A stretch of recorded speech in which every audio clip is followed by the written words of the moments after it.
Tapi Allah Subhanahu wa taala menutup aib-aib kita, menutup perbuatan dosa dan maksiat kita dari pandangan manusia, bukan karena hebatnya kita, tidak tahunya manusia.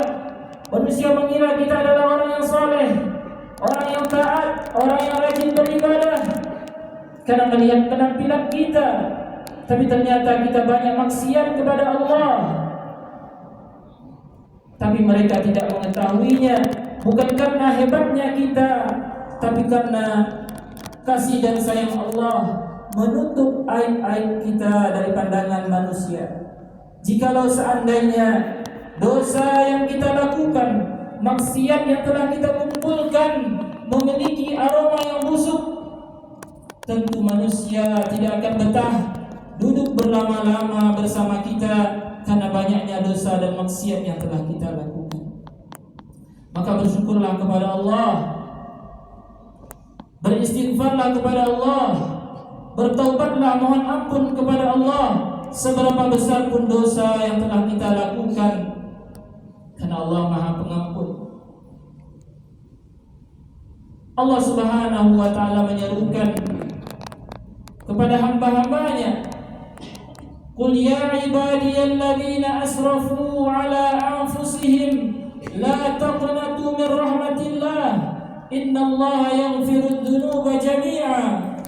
Katakanlah kepada hamba-hambaku yang telah melampaui batas, yang telah menganiaya diri mereka sendiri dengan dosa-dosa dan maksiat, la taqnatu min rahmatillah, janganlah kalian berputus asa dari rahmat Allah.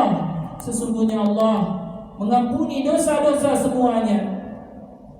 Maka kaum muslimin bersegeralah, berlarilah menuju Allah Subhanahu wa taala. Jangan tunda taubat, perbanyaklah istighfar, mohon ampun atas segala dosa dan kemaksiatan yang telah kita lakukan. Kaum muslimin rahimani wa rahimakumullahu jami'an. Selanjutnya marilah kita memperbanyak salawat dan salam kepada baginda Rasulullah sallallahu alaihi wasallam yang telah memperjuangkan dakwah tauhid hingga sampai kepada kita sekarang ini. Rasul yang selalu mengingat dan merindukan kita, bahkan di akhir hayatnya beliau menyebut umatnya, ummati, ummati, umatku, umatku.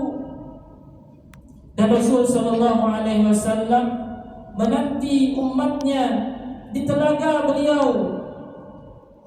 Namun apa yang kita balas kepada Rasul sallallahu alaihi wasallam?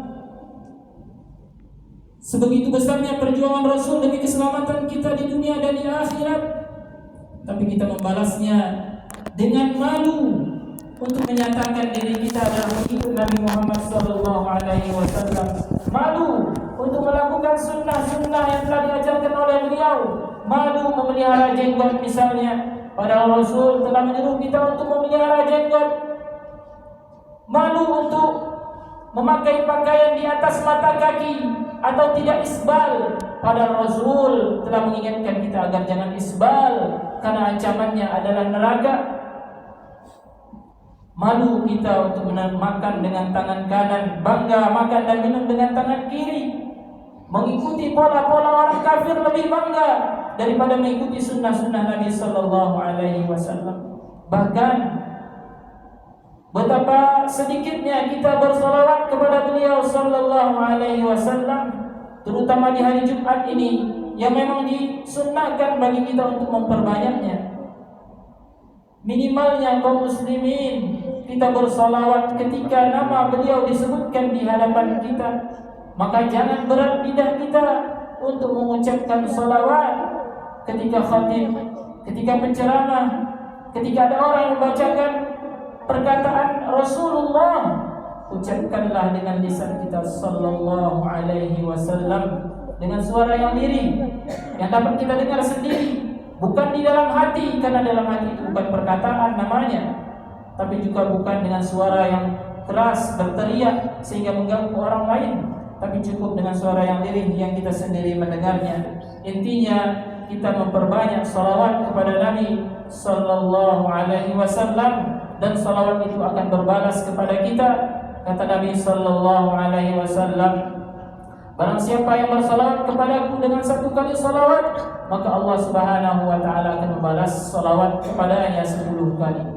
Kaum muslimin rahimani wa rahimakumullah, sehingga jika ada orang yang tidak mau bersalawat padahal nama Nabi diulang-ulang di hadapannya, maka dia adalah orang yang pelit, orang yang bakhil. Rasul sallallahu alaihi wasallam mengatakan, orang yang bakhil adalah orang yang apabila disebutkan namaku di hadapannya tapi dia tidak bersalawat kepadaku.